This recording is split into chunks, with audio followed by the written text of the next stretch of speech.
I'ma blow this shit up. Turn me up, turn me up, turn me up, turn me up. Blow it.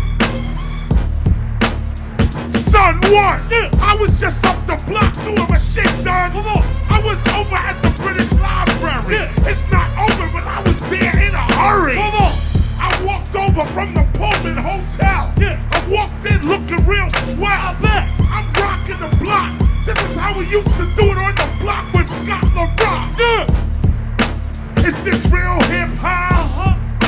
Is this real hip hop?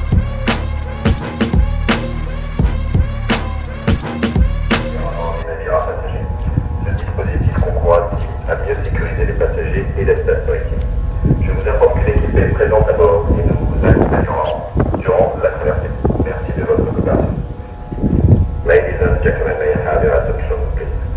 Since 2016, the French Navy has put in place regularly and orderly patrol teams on board passenger ships. This is in order to enhance the security of all passengers and crew on board. I inform you that the routine patrol team has joined us on this crossing. Thank you for your attention.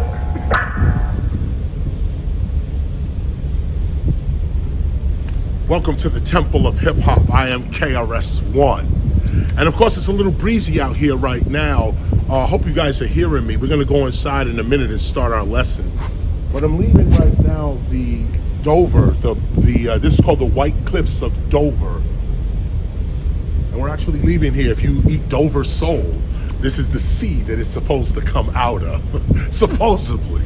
But here we are. And we're leaving England to go now into France, Calais, France. We're leaving Dover, England, going into Calais, France. And from there, we're going to get our way to the Netherlands, Belgium, Berlin, and so on. The tour continues. As you know, we've been doing these readings, our gospel readings. I've been doing them while I'm on the run, while I'm on the road. So you're getting these lessons right up to the point. It's starting to get a little rocky out here. I think we should actually go inside. We're actually going to leave the port. Get a shot of us leaving the port. See, we're going right through the port. Look at that. We just went right through the port. See that? Catch the back of it over here. See, that's the other side of the port right there. And that's England right there. We're leaving England right now. And this is the back of the ship.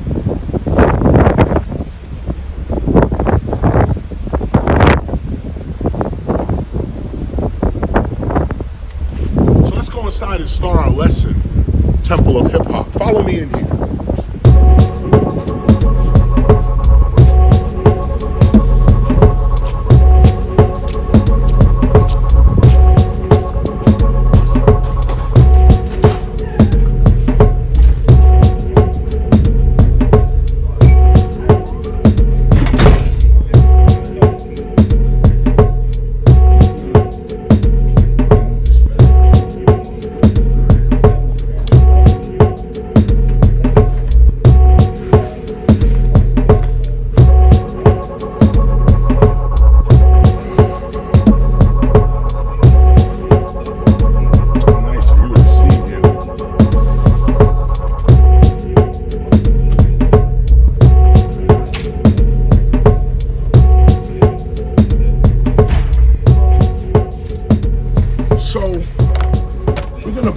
Lesson pretty much where we left off last time.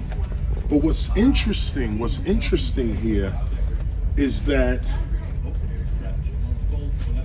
I gotta go over some other lessons. Right now, get my hair together here. The wind blowing me all around, so on. Make sure I look gray. This is it. Okay, so like I said, we're gonna go over some other lessons here as well. I have to go back and discuss certain things because as this tour unfolds, lessons are being taught and learned while we're on this trip. And so, you know, shout out to everybody that's here. Joey True, Jay Bess, Pascal, Son One, G.SIMONE, Time, we're all here. And Alex, of course, the driver as well, we're all here. And as we're being here, as we're going through this experience, the lessons of the gospel are upon us. They are upon our real lives. And that's what I want to actually talk about right now before we read the gospel. What I want to get into here, hold on, let me just wipe my glasses off here. What I want to get into, the first thing I really want to go over is the meaning of the temple of hip hop. Because this is what we have been studying. This is the chapter that we're up to, the temple of hip hop. And we're learning in real time. Now, what just happened was, I'll say this as well, there's no reason for other temple members to come out on the tour, okay? The tour is pretty much over. I got 4 more dates actually to do. Like I said, Belgium, Germany, Berlin, a couple other dates there in the Netherlands and so on. About 4 or 5 dates left to go. And so there's no reason for anybody to come back out on the road. The reason I say this is because some temple members have joined us on the tour. And like I said, if you're not here from the beginning of the tour, then you're not really part of the apprenticeship. You have to be here from the beginning because there's lessons that are being learned at the very beginning of the tour. Now, there are others who have come in the middle of the tour. And we ran into a little snag with that, because you're coming into the middle of the tour, not having studied with us from the beginning, and now trying to participate in what we're doing. Of course, we appreciate it personally, but professionally, it becomes disorganized. Now, there was a part here, one of the people who came forward to our to the tour itself, one of the people came as a tech as well, and offered his tech abilities. And an interesting lesson came up that I think we should go over again. So let me tell you what happened. So we're touring, and as I did Koko, K-O-K-O, in London, great show, phenomenal show. What was great about it was that the lighting engineer did a great job. I didn't know him or anything, but his lighting game was ridiculous, and I appreciated it. So I said to the temple member that was with us, who had came on board in the middle of the show, and in the middle of the tour, and said, I am offering my tech services. So I said, okay, but remember that we don't need anybody's services. You are here to learn. You are here to raise your value. So of course, this person and others on the tour took advantage of that and jumped on stage. This all from me saying, do this. But we jumped on stage, we DJing, we're meeting people, we're selling shirts. Shout out to Lifted. I forgot my man Lifted as well. We're out here, we're doing our thing. And this is all what the teacher wants to see. I want to see you raise your value. I want to see you conquer your fears. I want to see you become the hip hopper you have in your own mind. So, with all this being done, Coco's was dope. The lighting was dope. So I said to the engineer that was with us, call up the lighting engineer and say to him, I really appreciate his work. What's his price for the next show? Now, it didn't go down like that. Let me give even more detail. I said, go ahead and call him and say, thank you for the show. That was the first part.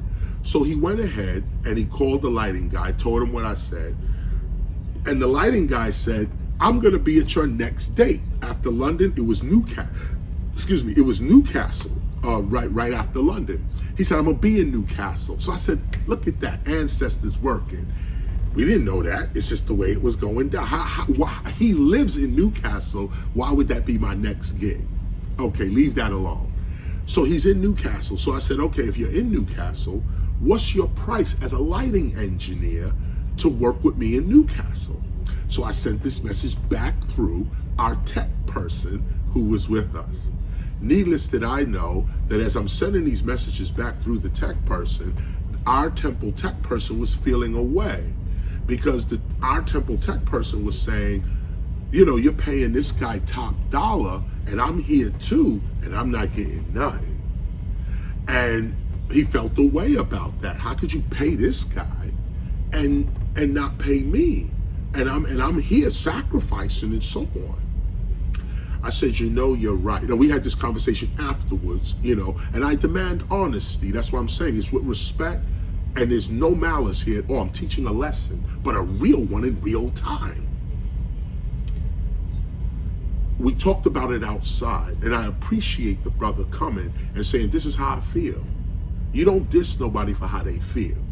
This is how you feel. So you talk it through. I said, okay. Here's what we have to realize first. Now, mind you, in Coco's, I had read this piece. I brought everybody to page 652. Let me get to it now. 652. Okay, this is what we have to keep reiterating, and this is what I brought our friend to, that was feeling a way that I paid a lighting engineer and didn't pay him, and they were both together doing the same work. I said, you know, I see it. I see what you're saying. But let me explain why that happened, how that went down. We come right to page 652 and we start reading paragraphs 38, 39, and 40. Let me go over this with you right now. Here's 38, paragraph 38. I'm on page 652. The Temple of Hip Hop is all about the spiritual and cultural progression of the international hip hop community. That's all. The Temple of Hip Hop is not a money-making venture. It is not a business or a place where you can get your career started. This is the key. This is key to understanding why you're here. Did you hear what I said? The Temple of Hip Hop is not a money-making venture. It is not a business or a place where you can get your career started. If you are in need of money or any other resource to live, do not let the Temple of Hip Hop stand in your way of securing an income for yourself. Don't let the Temple of Hip Hop stand in your way of achieving your goals and dreams. If your career is in need of attention, remove yourself from the Temple of Hip Hop responsibilities and give your career the attention it needs. Now, of course, 40 goes deeper, and we highlight 40 as well. Actually, we highlight 40, 42, and 43. Those, you know, hopefully you highlight that in your gospel. But the main part is 38 and 39. Not a money-making venture. So I brought this to the apprentice that was feeling this way. I said, be clear with why you're here, though. Temple members bring their own resources to the temple. Now, if you can't afford to be here, that's a different thing. And then you have to step away and get your money right or whatever. So we went further. After this was taught, we went further. I said, look, here's what I could do. If in fact you need money or you would like to be paid for your services, I have no problem paying you. But you have to step away from the temple, though. You're not a member of the Temple of Hip Hop for this moment. For the moment you getting paid, like the gospel says, this is not like you're not down anymore forever. It's that when you have money issues, step away from the temple. Deal with your money issues and then return to the temple. Or, and like you say, because we all have money issues, so let's keep that real too, okay? This tour costs a lot. We all have money issues. But the issue is that temple members are bringing their resources on the tour. And I'm grateful that the students are paying their own way to learn hip hop in this way. And we're doing it. We're doing it. Show after show, night after night, lecture after lecture, and entrepreneurialism to keep us out here. Not just reading, but really getting our hustle on so that we could be out here. This is the lesson that I'm teaching in real time. So I said to the apprentice, I can pay you for your service, but for the moment that I'm paying you, I can't treat you like a temple member out the gospel of hip hop because I'm paying you. You become the staff. And everyone else, Jay Best, Joey True, I'm going to call no names, but I'm saying everyone else that's here is paying their own way. So let us be clear with what the Temple of Hip Hop is and why we are here.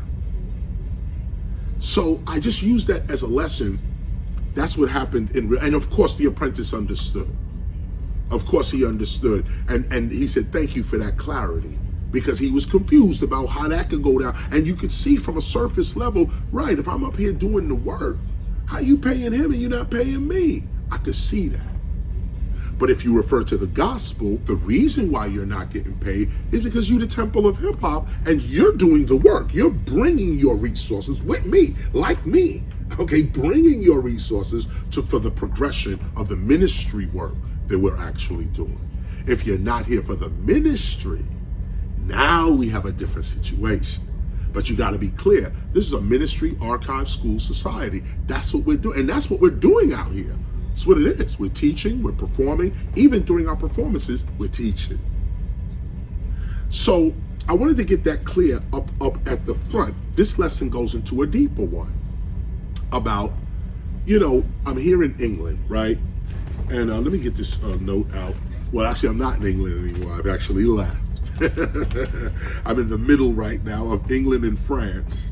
We're crossing the English Channel or the French Channel, based on what side you think you're on. But as I leave England, there is a controversy in England right now. I don't know if you guys have heard it or have seen it, but this controversy is that a black woman, her name was Ngozi Fulani, she was interrogated by the Baroness, a woman named Hussey, or Hussey. They say Hussey, Baroness Hussey.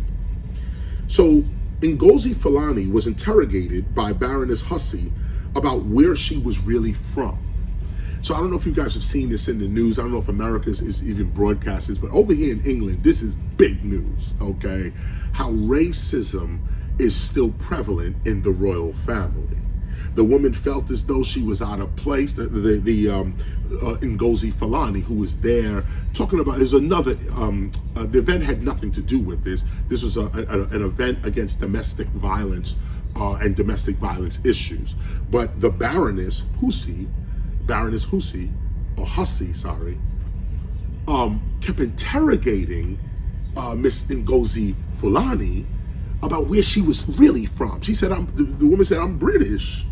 What do you mean where I'm from? I'm from here. I was born here. She said, no, where are you really from?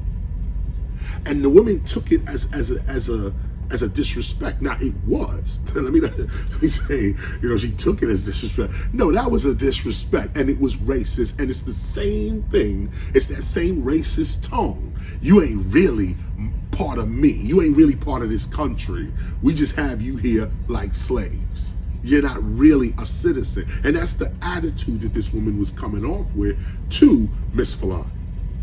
But having said that, okay, this is the lesson that I want to come off with, is that even though we confirm, okay, that statement was racist and rude, really, okay, just rude. But let's go deeper because we are philosophers, okay? So let's go deeper with this. There's a couple of more angles to discuss. Here's the first angle. First angle is detect racism where and whenever it is. You got to know what this is. Secondly, though, can you go deeper? A lot of what we're calling racism is really people's culture.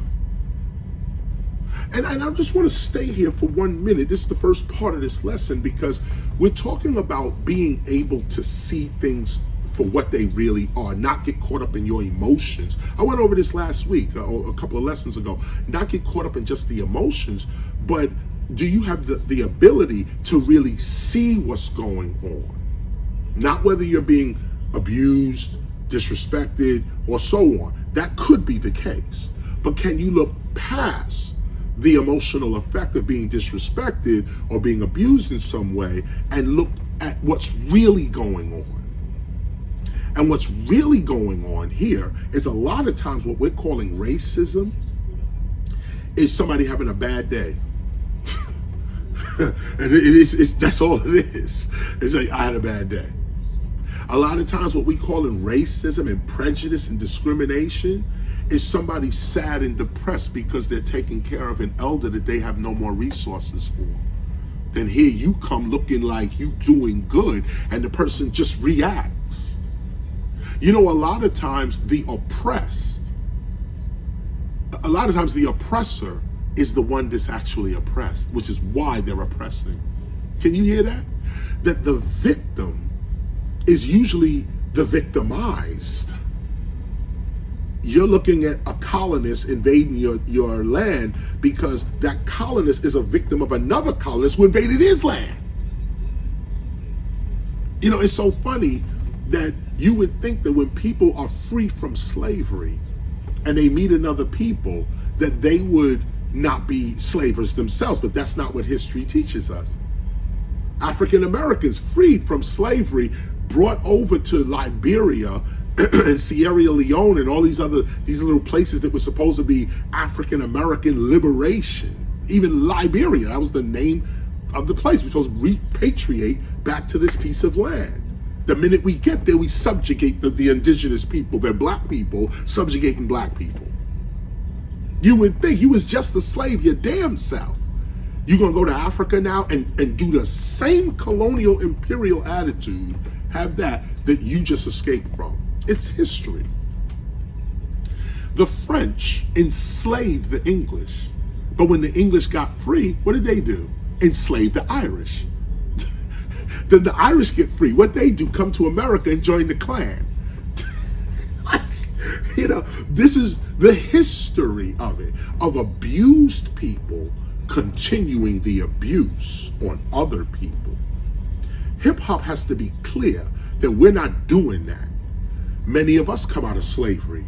Many of us come out of slave ownership. But if we're building a new nation, we can't take that old way of thinking and perpetuate it onto our new way of being. This is the lesson. So in this lesson, being victims of victims is what I'm getting at. Being victims of victims. The oppressor being the oppressed himself. The oppressed becoming the oppressor themselves. Looking past the images of propped up colonialism, we could see the whole story. This is the point. Are you getting the whole story?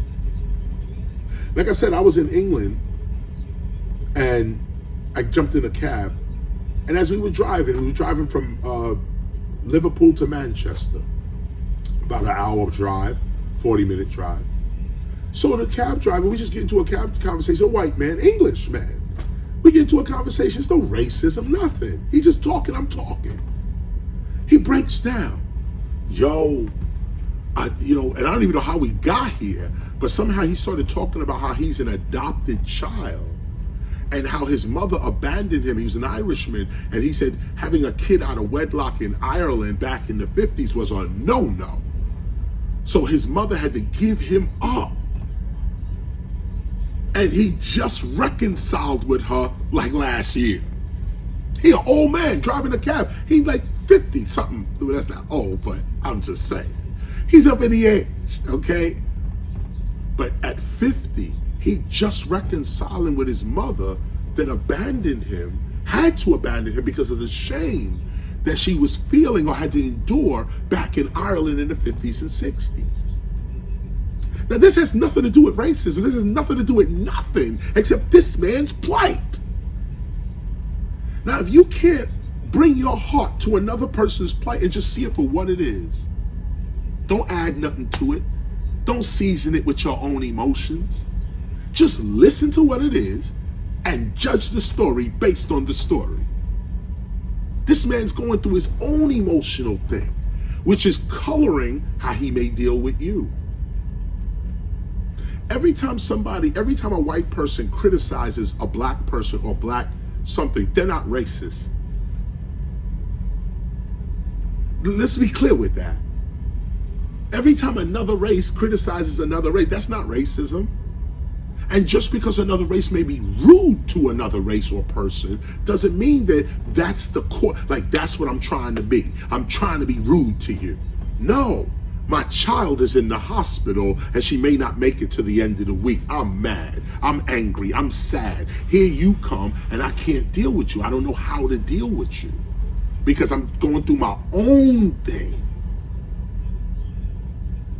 So let's make sure as philosophers, as temple teachers, let's make sure that we're not responding emotionally and that we're getting the whole story. Okay, the whole story. Now what I want to do is turn real quick to page 97 in the Gospel of Hip Hop. Okay, real quick, let's go to page 97 in the Gospel of Hip Hop. On page 97, I'm reading from paragraph 189. This is what Bruce Lee had to say, or actually this is what his teacher had to say in the movie Enter the Dragon. The teacher replies, "Now you must remember, the enemy has only images and illusions behind which he hides his true motives." Did you hear that? Images and illusions by which he hides his true emotions, his true motives. Destroy the image and you will break the enemy. This is it. This is it. Destroy the image and you will break the enemy. The it that you refer to is so powerful. Excuse me. The it that you refer to is a powerful weapon easily misused by the martial artist who deserves his loss. That's him responding to what Bruce Lee said earlier. Our main lesson is this. The enemy has only images and illusions behind which he hides his true motives. Destroy the image and you will break the enemy.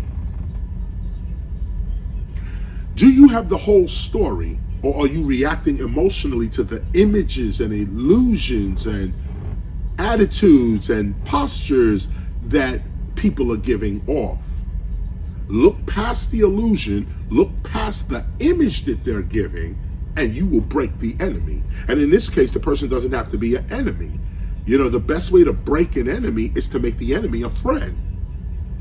So if you could really break the barrier of somebody coming at you aggressively or trying to be an enemy, you make them a friend, you've raised the whole situation, as opposed to fight, and nobody gets anywhere. Make a friend out of your enemy through understanding. You understanding them, they understanding you. So I wanted to point that out at the beginning of our teaching, because this is the teaching, and you'll see as we read further, this is the teaching.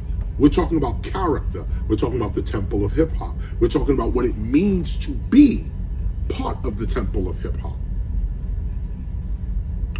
So let me go further here. I wanted to read you something.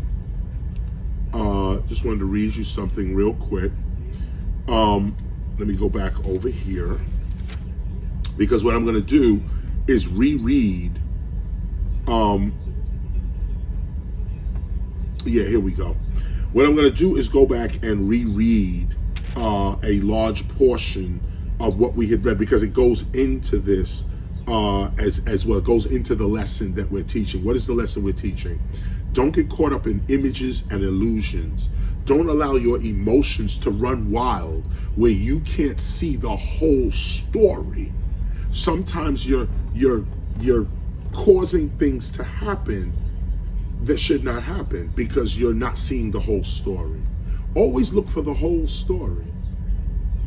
Always look for the whole story. And leaving England, oh, let me come back to this real quick, right? Let me come back to this just before we go forward. So leaving England, the salient issue of the day here is,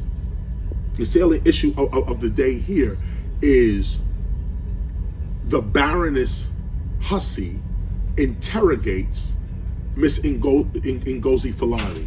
And she interrogates this woman with like, you're not really from here.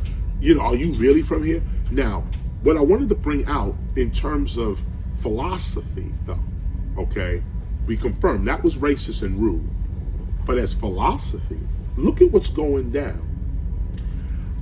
I don't think Baroness Hussey really knew what she was doing. Now, of course, I know some may say, oh, come on, Chris, get out of here with that. And you have the right to say that. But I'm thinking deeper, and I'm trying to get the whole story, not just what I saw occurred, but what's the whole story? The whole story is that you have Baroness Hussey coming from a culture of colonialism and imperialism.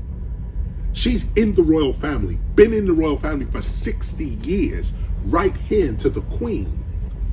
They call her lady in waiting. She's with the queen. Now, Prince Henry, and I think his wife, Princess Meghan, I call her that. But the royal family, I think it was Prince Henry. Was it Prince Henry that left and went to America? Am I getting the names right? Look that up. Make sure I'm getting the names right. But Prince Henry and Meghan, his wife. I'm gonna get the names right because I'm off the top of my head right now. But the couple that left the royal family and did the interview with Oprah and said, yo, there's racism going on. Open the door for Simone. And said, yo, there's racism going on in the royal family. And it was a big whoop-de-doo. They would say, oh my God, racism in the royal family. And they were, going along with that.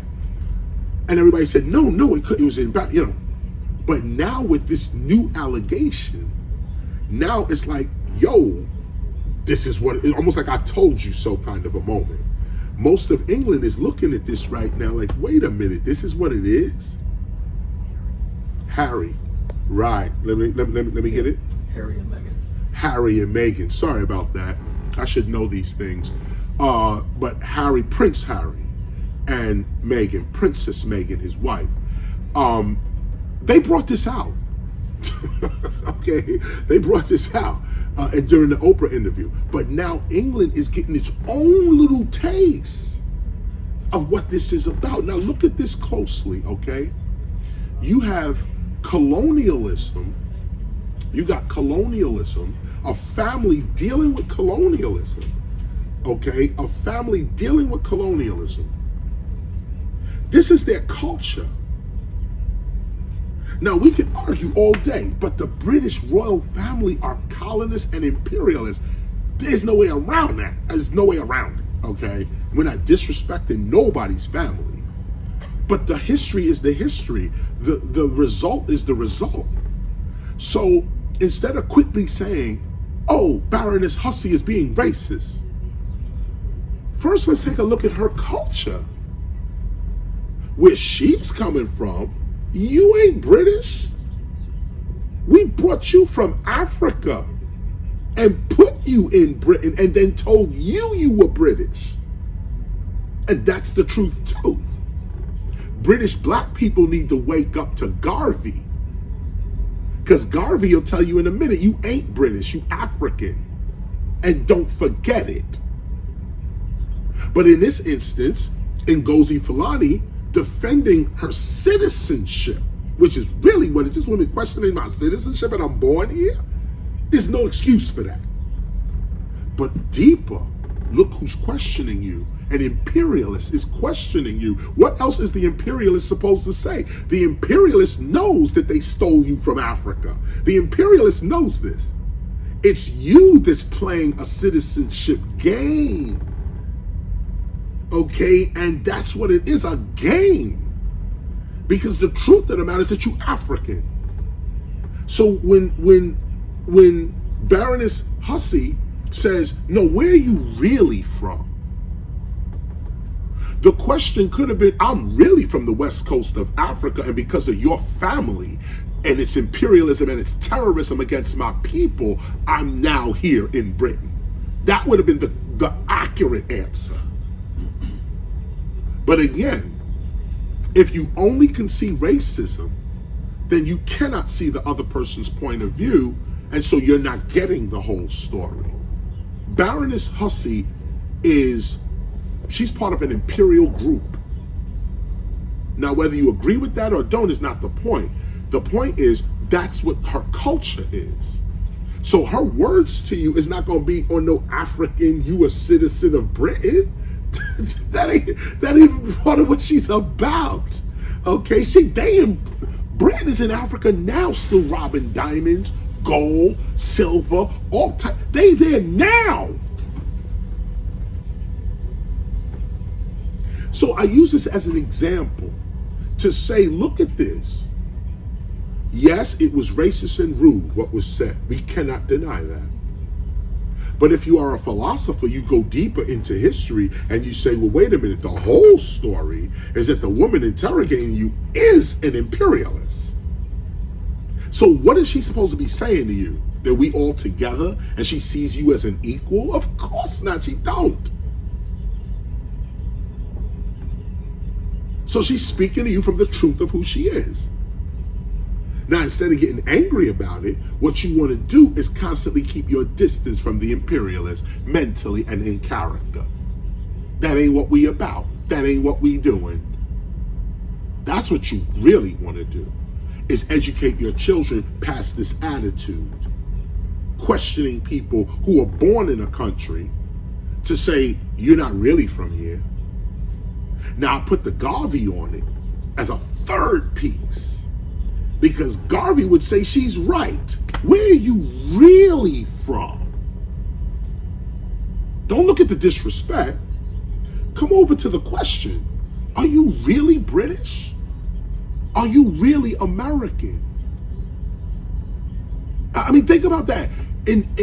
Are you really what you say you are, or what you're living out?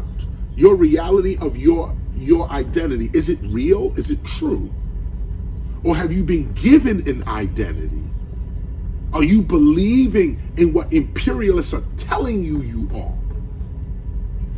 That's the other part to this. Never forget that you are an African if you're black. Never forget you come out of Africa, or at least that's the historical geographical argument. Because, you know, we go deep into that too. Are we really from there too? I mean, you can keep going with this. But I'm going to stop right here with Africa. I'm going to stop on Garvey and say, listen, if you black, you from Africa. So this idea of saying, no, I'm British because I was born here. Malcolm X once said, if a cat has kittens in an oven, it don't make the kittens biscuits. So just because you're born in a country, that don't make you the country. Who are you? And where do you come from? And where do your ancestors come from? And what was their intent? This is the real question. So I'm leaving England with this on my mind. This is all over the news too here in England. Okay, this is what we're leaving with. And it's raising questions about identity, citizenship, racism, imperialism, the attitude of the royal family. And England is grappling with this because they don't want that attitude, but their whole civilization is based on it. They say, no, we're not racist. We deplore, everybody on the TV is like, we have no place for racism. We have no place. The prince, both, Harry's the one who denounced it. No, Harry didn't denounce it. The other brother, the other brother, I think, denounced it. We got people coming in here now too.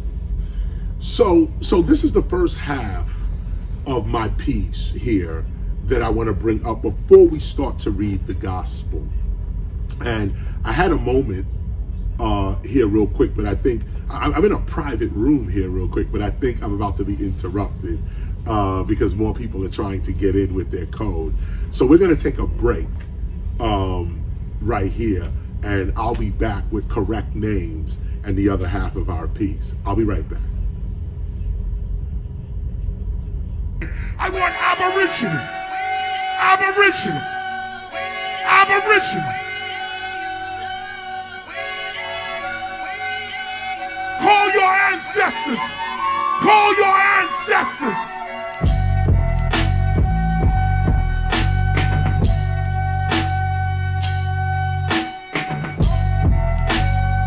Are we going all the way back?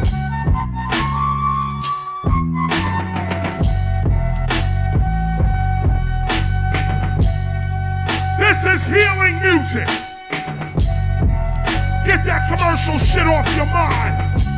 You are a divine being. Yank that off, yank that off, and hit him again. Higher consciousness. Higher consciousness. Real low. Watch this. Watch this. Sit back, relax, and reacquaint yourself. Get back to the original, primitive, savage, naked self. Brace yourself, recreate yourself, make yourself. For too long you've been taught to hate yourself. Man, don't forsake yourself, recreate yourself. Take yourself much higher. History's not your story, the devil is a liar. Listen to nothing the outside world says about you. The world is meant to distract you, reroute you, then doubt you. Most of these rappers about the world, KRS is about you. So remember what I taught you. How the in and the out do. Go inside your inner city, quickly going in you. Have an interview with the energy that's within you. Ask yourself, why you? Why now? Why here? Then it becomes quite clear. You are divine. You should not fear. Bills, you should not fear. Thrills, you should not stare. Focus your attention on G.O.D. It's right here.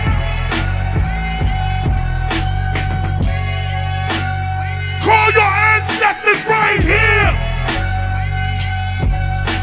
Wherever you at, whoever they are, call them, they right here.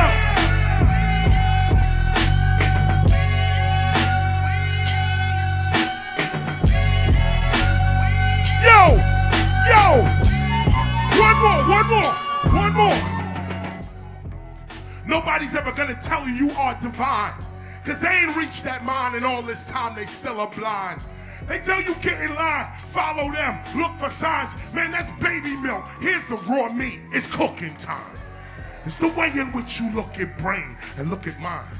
You thinking they the same, but if you look again, you'll find the whole design of nature is from a gifted mind, a divine mind, outside what we call space and time. This divine mind is what creates brains, hearts, and livers. This divine mind produces butterflies and caterpillars and everything that quivers. Brains don't make brains. Divine mind does. Life is a game with its own mind, its own aim, and its own name. It's simple and plain. Divine mind produces your brain. You are divine mind first, then you produce your brain. Divine intelligence or God, that's from which you came. Call your ancestors, they right here. You ain't gotta go nowhere, it's right here.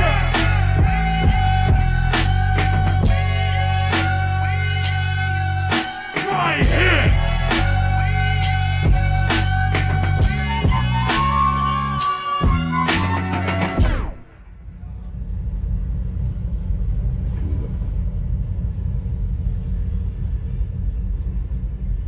Welcome back, KRS-ONE Temple of Hip Hop.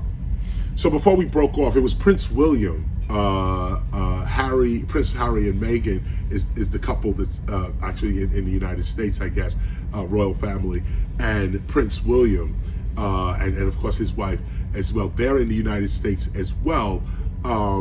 Again, forgive me because these names, I'm going to learn myself and make sure I have these names on my mind. It's not something I talk about often, the royal family. But if you in England, if you British, you should know these, you probably do know all about the royal family in that sense. And respect to them because they are a family. And see, that's the piece that we got to really take a look at. is the family part. Don't just look at the imperialism, look at the family. Prince William was, what I was going to say, denounced his godmother, who is the Baroness Hussey, okay? He denounced her quickly. There's no place for racism here in our society, period. So look at the family squabble. Look at the family squabble. One person here trying to be racist, the other member of the family is like, this is crazy. But this is history. This is what it's been. And the only ones writing the history seem to be the racists. We don't seem to get the other person in the same family. The other person going, I think this is crazy, and I don't support this.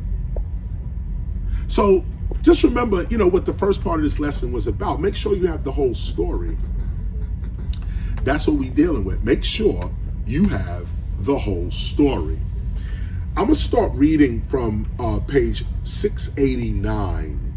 I'm at paragraph 196. We read this last week, and I started with Carol Quigley's explanation in his book, Tragedy and Hope. We talked about how the Plains Indians and how certain Native Americans benefited from colonialism and from foreign people coming over with foreign animals, technologies, etc. And how they benefit. If you want the whole story, imperialism wasn't all bad. Colonialism was not all bad. So, and that's whack to say too, because straight revolutionaries be like, no, don't stop saying that. Like, there's some good to this. Well, if you put your emotions aside, yes, it was. I speak to African scholars frequently, and you could also see on the DVDs and other places how they say to you, no, we didn't like the brutality, the racism. We didn't get off on that. But the other side to this is that we got electricity, railroads, certain technologies, animals that didn't exist before. There was some good to this. So as philosophers, you got to know the whole story. Now let's start reading. I'm on paragraph 196, and I'm reading this again because it goes into our lesson, and then I'm just going to read all the way through.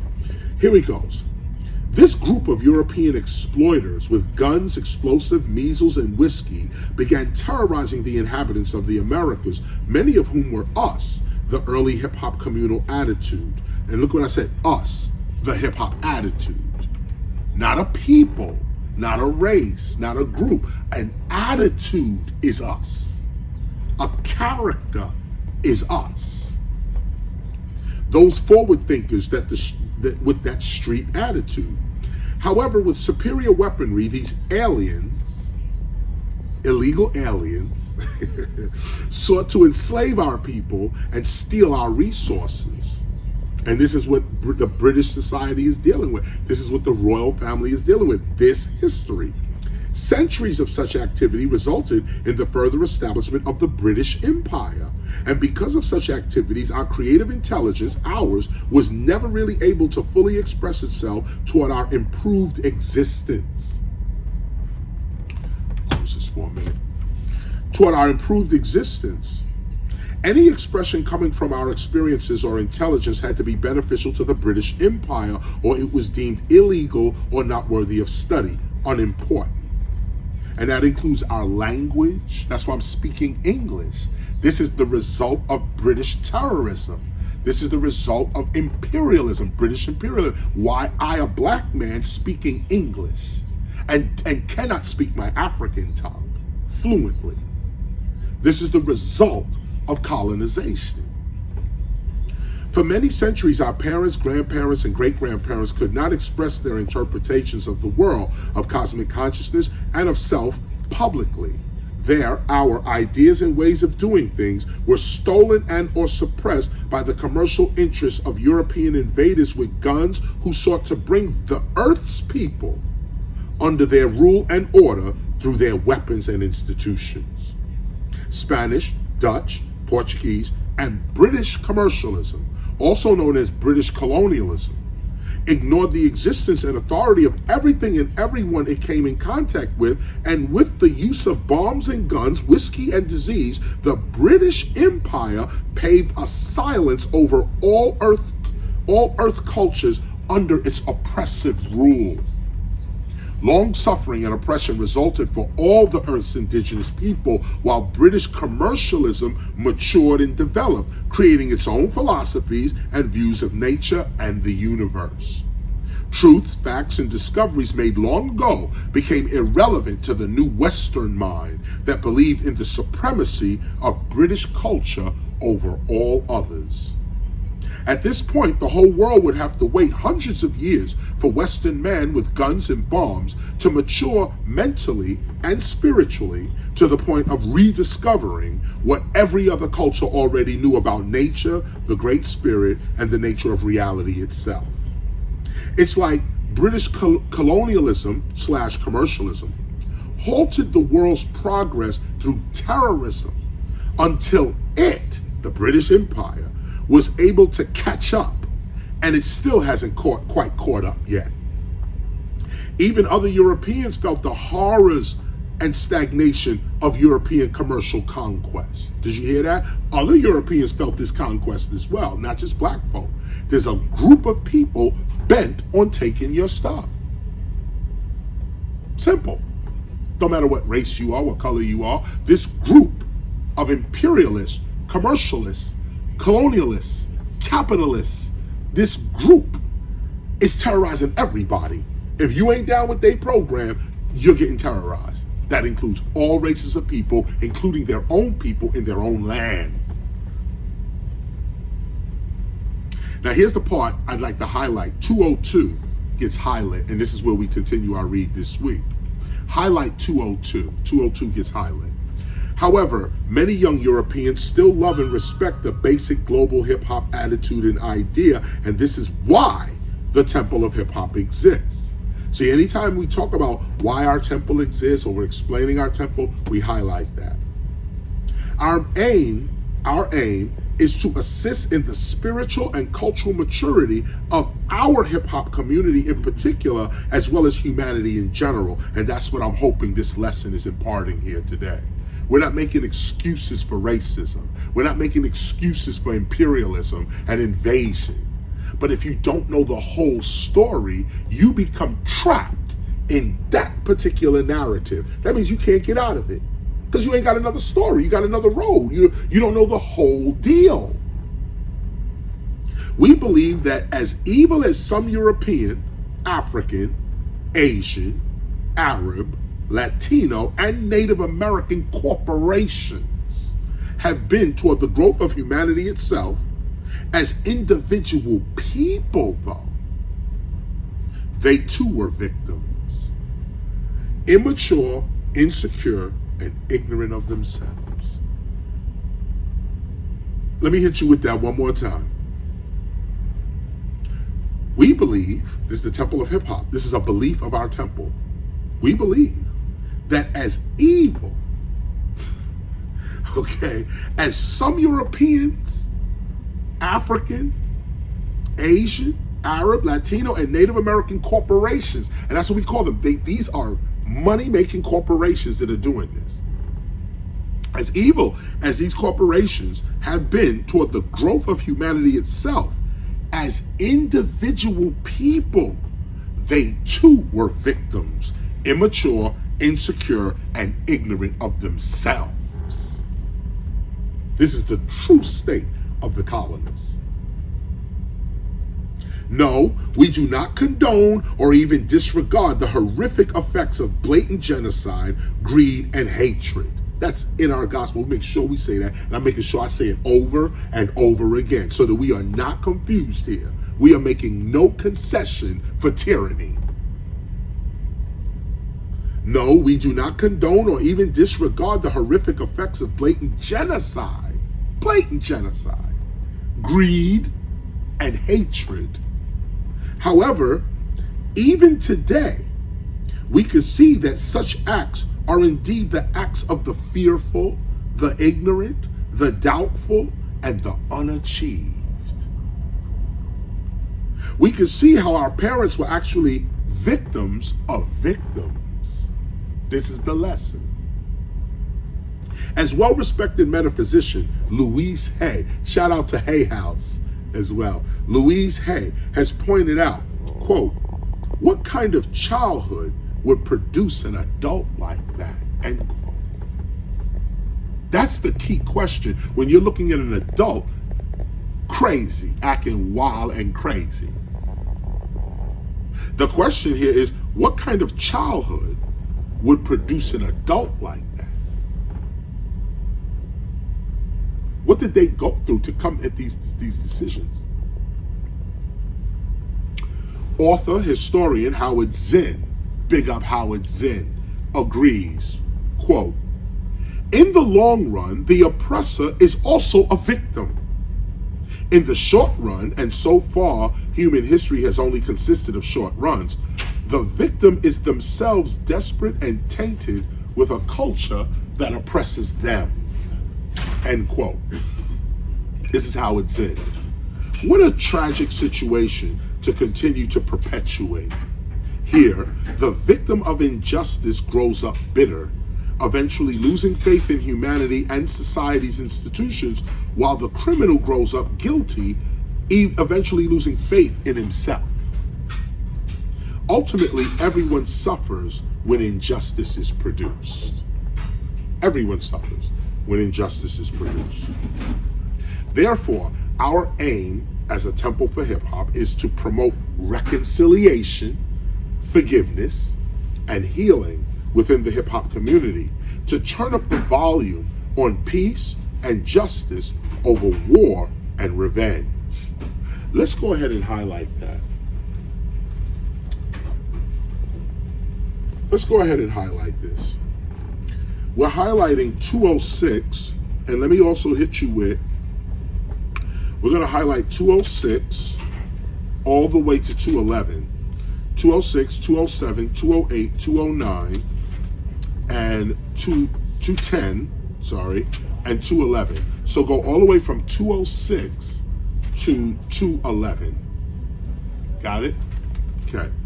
Let's read through. Let me read this again.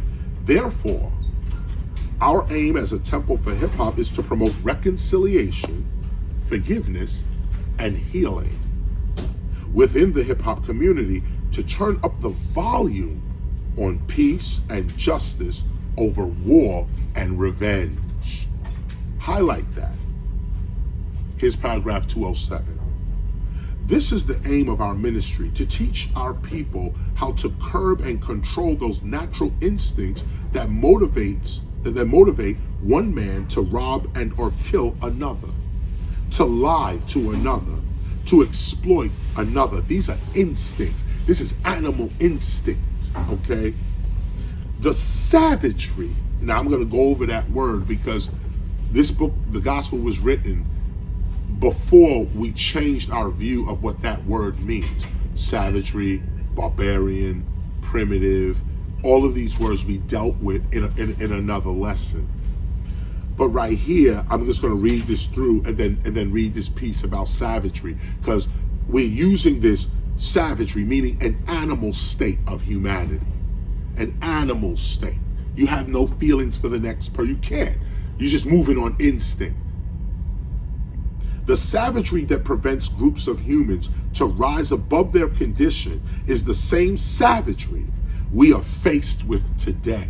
And I'm using the word savagery as a form of subhuman animal instinctual living, where you have no control of yourself. If you're sexual, you feel lusty, you just rape the next person next to you. If you're hungry and you just want to eat, you just grab whatever, even another human, and bite them. Like it's just instinct, moving like an animal. Well, the difference between a human and an animal is that a human has self-control over the animal instinct. If you have no control over your animal self, then you that savage. And savage in its negative sense. So the savagery that prevents one group of humans to rise above their condition is the same savagery we are faced with today. Sure, such savagery is disguised today behind money, flimsy ideologies, and technological innovations. But in the end, police brutality, racism, deceit, and greed are all basically savage behaviors.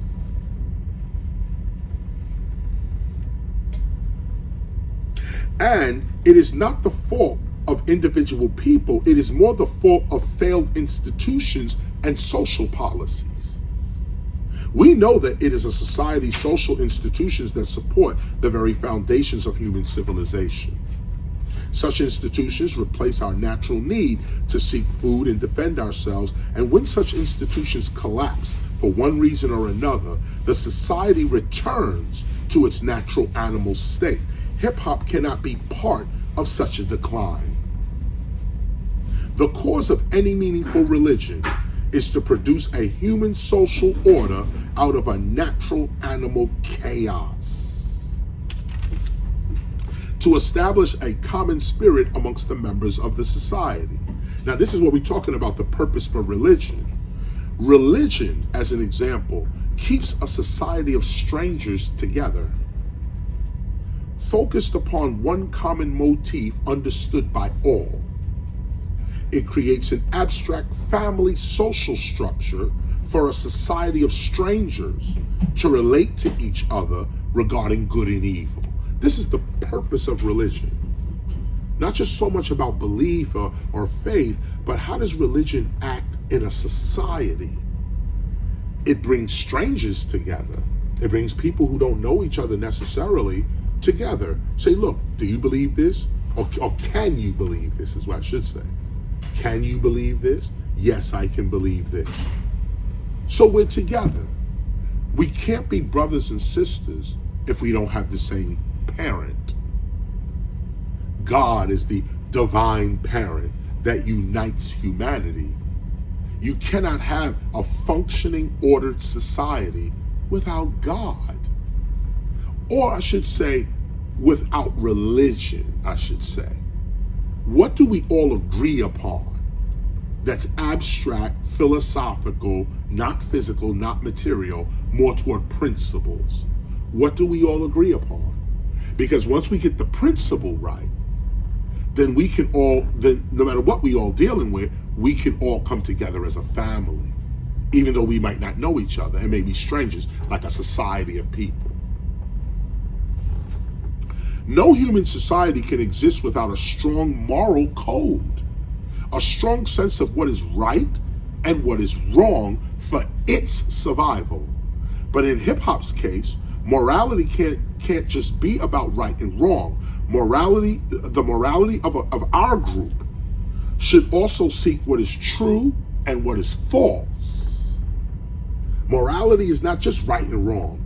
Morality is also true and false, strong and weak, happy and sad. This is also morality. Arthur F. Holmes is his name, Arthur F. Holmes. In his book, Ethics, Approaching Moral Decisions, writes, quote, "First, moral practices vary with and depend on human needs and social conditions. Second, moral attitudes and practices are basically non-cognitive responses rather than the product of rational thought." Non-cognitive responses, that's that instinct. Now, this gentleman here, this philosopher Holmes, is saying that second, moral attitudes and practices are basically non-cognitive responses rather than the product of rational thought. So morality is not even rational. What you think is good, I may not think is good. What you think is evil, I may not think is evil. What you think is strength, I may not think is, what I think is strong, you may not think is strong. What I think is right, you may not think is right. What was right for the United States government was wrong for the Native Americans. Who's right? This is the trick with morality. This is the trick with ethics, morality, religion, principles. These things are very important to society. But if you cannot agree on what these things are going to be, then of course, here's where the argument starts. So reading Arthur F. Holmes and his philosophy on morals and on ethics, What we see is that, first, moral practices vary with and depend on human needs and social conditions. Second, moral attitudes and practices are basically non-cognitive responses rather than the product of rational thought. So is morality and ethics rational, or is your morality based on your survival? What you need to survive, that's morality, that's your ethics, what you need to survive. Such an interpretation of morality can be called cultural relativism. That's a term for what we're a philosophical term for what we're speaking about.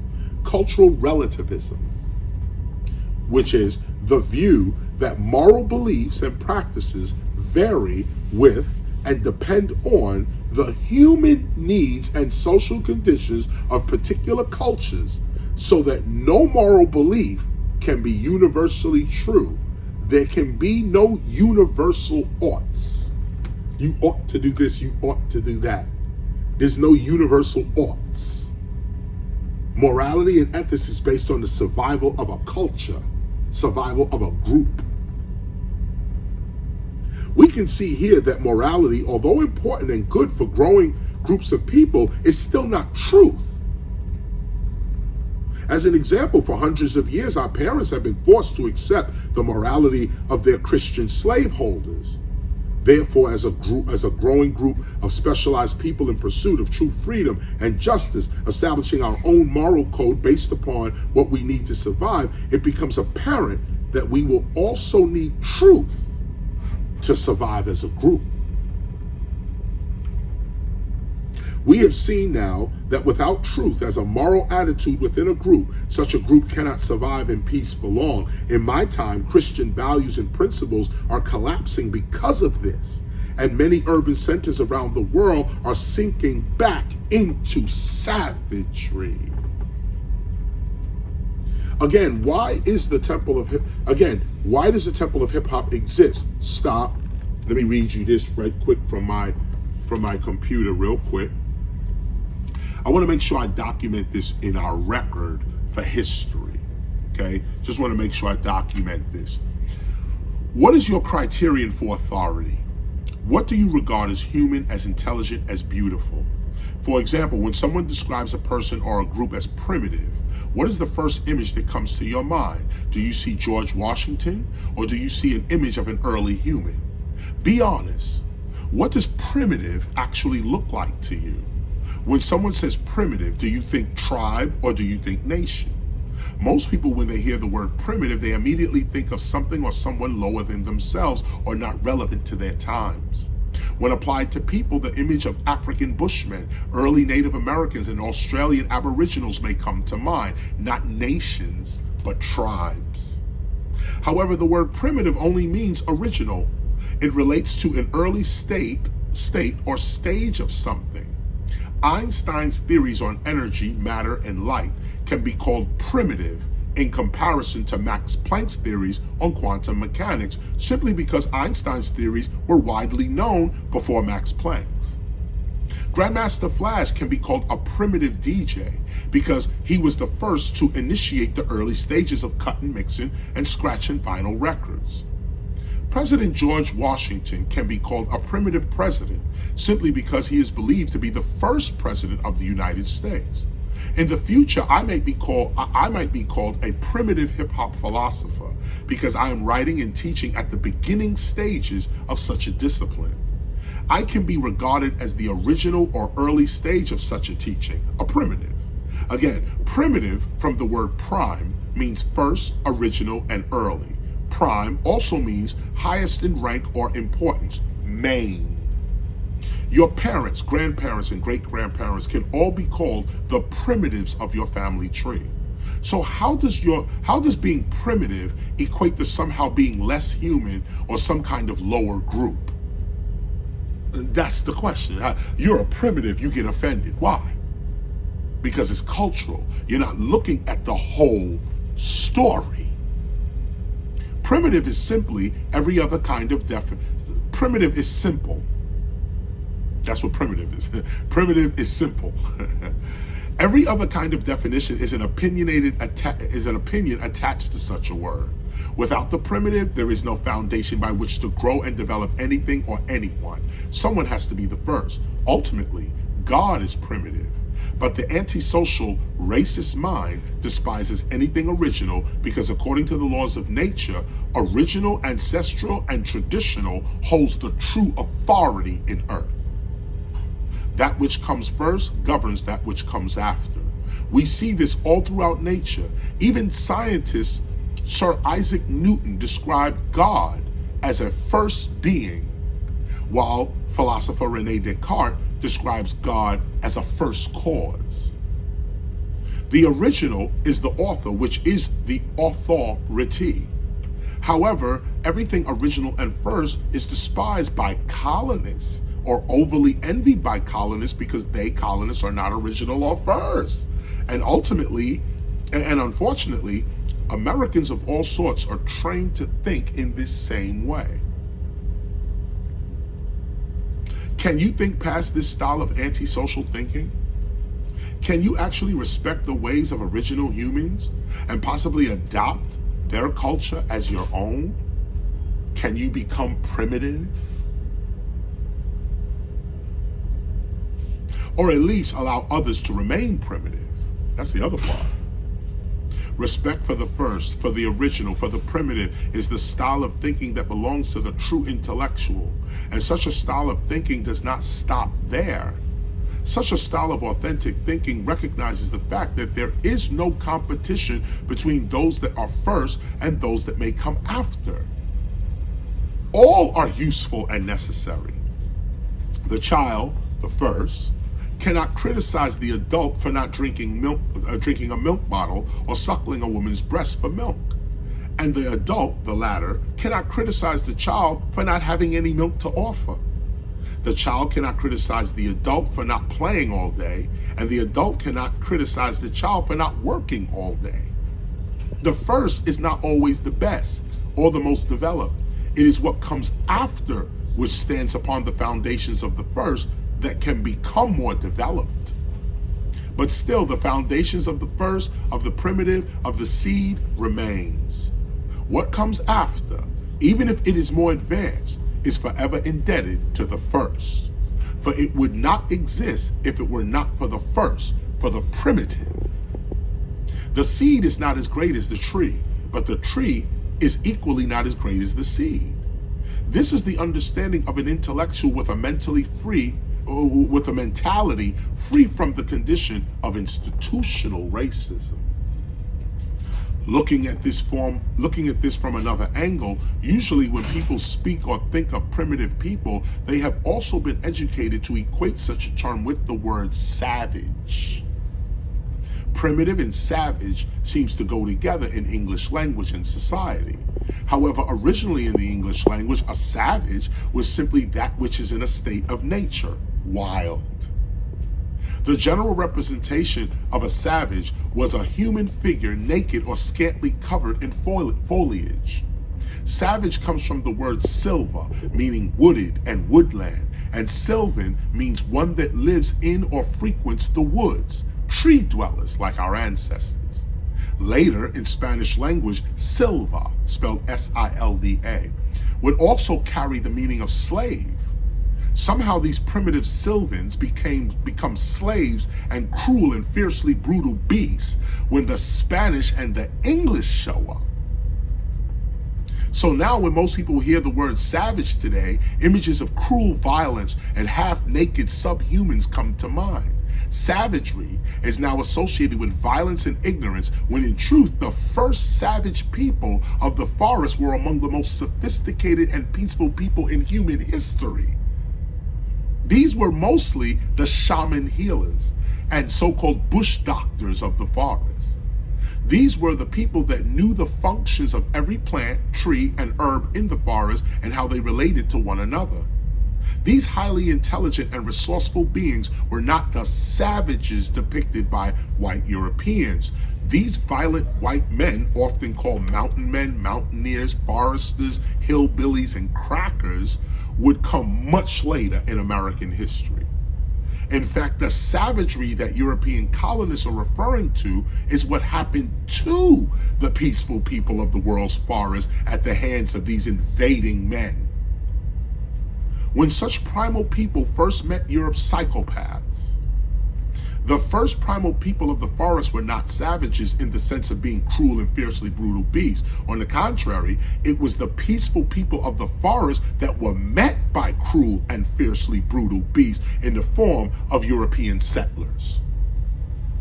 And to cover up their colonial crimes against humanity, they concocted outrageous lies against those they robbed and murdered, calling them, us, savages, subhumans, and niggers.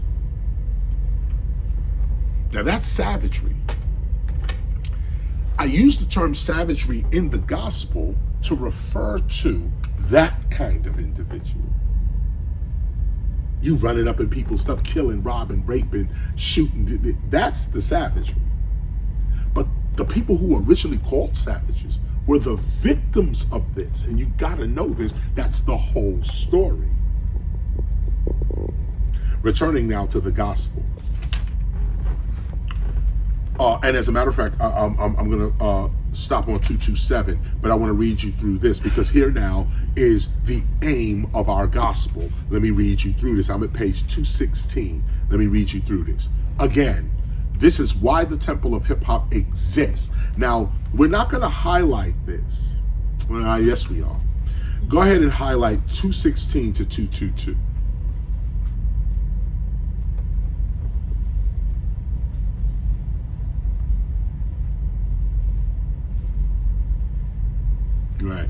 Right, 222.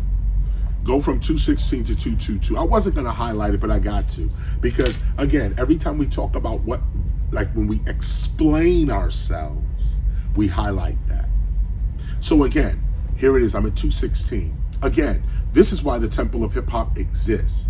We exist to curb the savagery within our own hip hop community with an attitude that seeks truth over individual desires. Did you get that? Truth over your individual thing.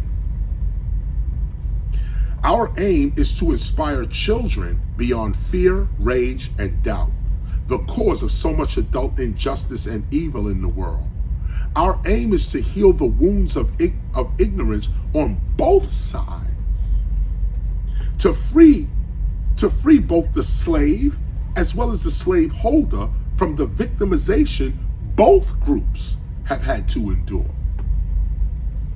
Our aim is to hasten the actualization of the King's dream, Dr. Martin Luther King Jr., to sit at that table of brotherhood. We want to get there. Our aim is to promote and establish peace wherever we are, to relieve human suffering wherever it may appear. Our aim is to raise up a few really good leaders, those who will not sell us out this time. Our aim is to preserve and further develop hip-hop, to establish and maintain Hip-Hop City. This is the temple. This is the temple. Nothing more, nothing less. This is the temple. Like any useful institution of divine origin, our aim is to lift our community up beyond its desperateness and lead it toward peace, prosperity, and security. For we know now that violence is natural, while peace is supernatural. Therefore, those who seek peace seek the supernatural, ultimately seeking God, the love that is reading with you now. Again, when a nation's institutions fail, the people of that nation revert back to their state of savagery. The prevention of such a condition is why our Temple for Hip Hop exists. For if a community has no relation to the supernatural, it can only relate to the natural. A good and useful learning institution exchanges our need to kill and eat to survive with learning the ways of cooperation, unity, and teamwork towards survival. This is our mission within the hip-hop community. Our people have been held down for too long, and now it is our divine time to rise up. As the great mythologist Joseph Campbell has pointed out, quote, the dynamics of the psyche and the dynamics of the society are equivalent. What has been pushed down is going to come up. And the tension and what we are talking about a few years ago, the explosion of the inner city, is exactly the social counterpart of the shadow coming up. It, the shadow, is a function of the organism, society, that has not been recognized and given its position.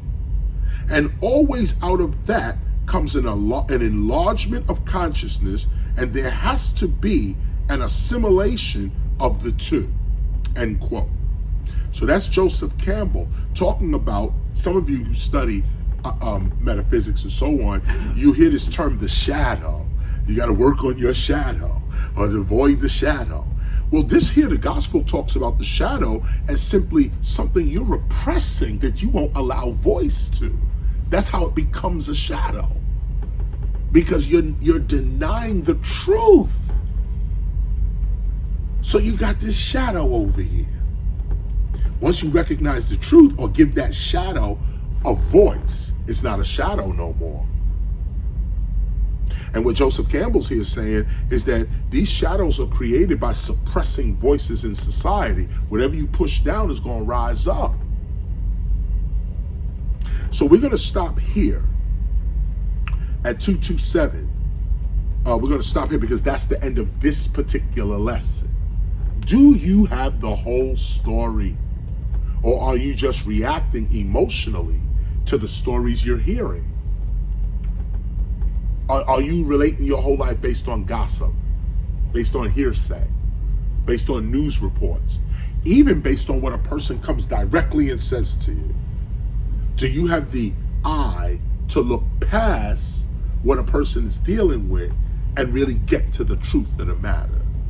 That's the training. That's what we're dealing with. That's what this is about. Now, as you know, this is the Temple of Hip Hop. The Temple of Hip Hop is a hip hop preservation ministry, archive, school, and society. We believe that to preserve hip hop, you have to preserve hip hoppers. We are not just doing hip hop, we are hip hop. I'm traveling right now from England to France. As a matter of fact, I'm looking out the window. Get a shot of a little bit of France. The beach of France is coming in upon us now. We're coming into port, actually. Take a look at that, y'all. Yeah. That's hot. A little bit of that. We're coming into France now, and the place is called Calais, France. We're coming into Calais, France. We got about a 3-hour drive to get to Eindhoven. I think that's where we're going. And this is the lesson. This is what it is. I want you guys to get that and really take this in. It's really all about, do you have the whole story before you start making judgments? I'll see you next week. KRS-ONE.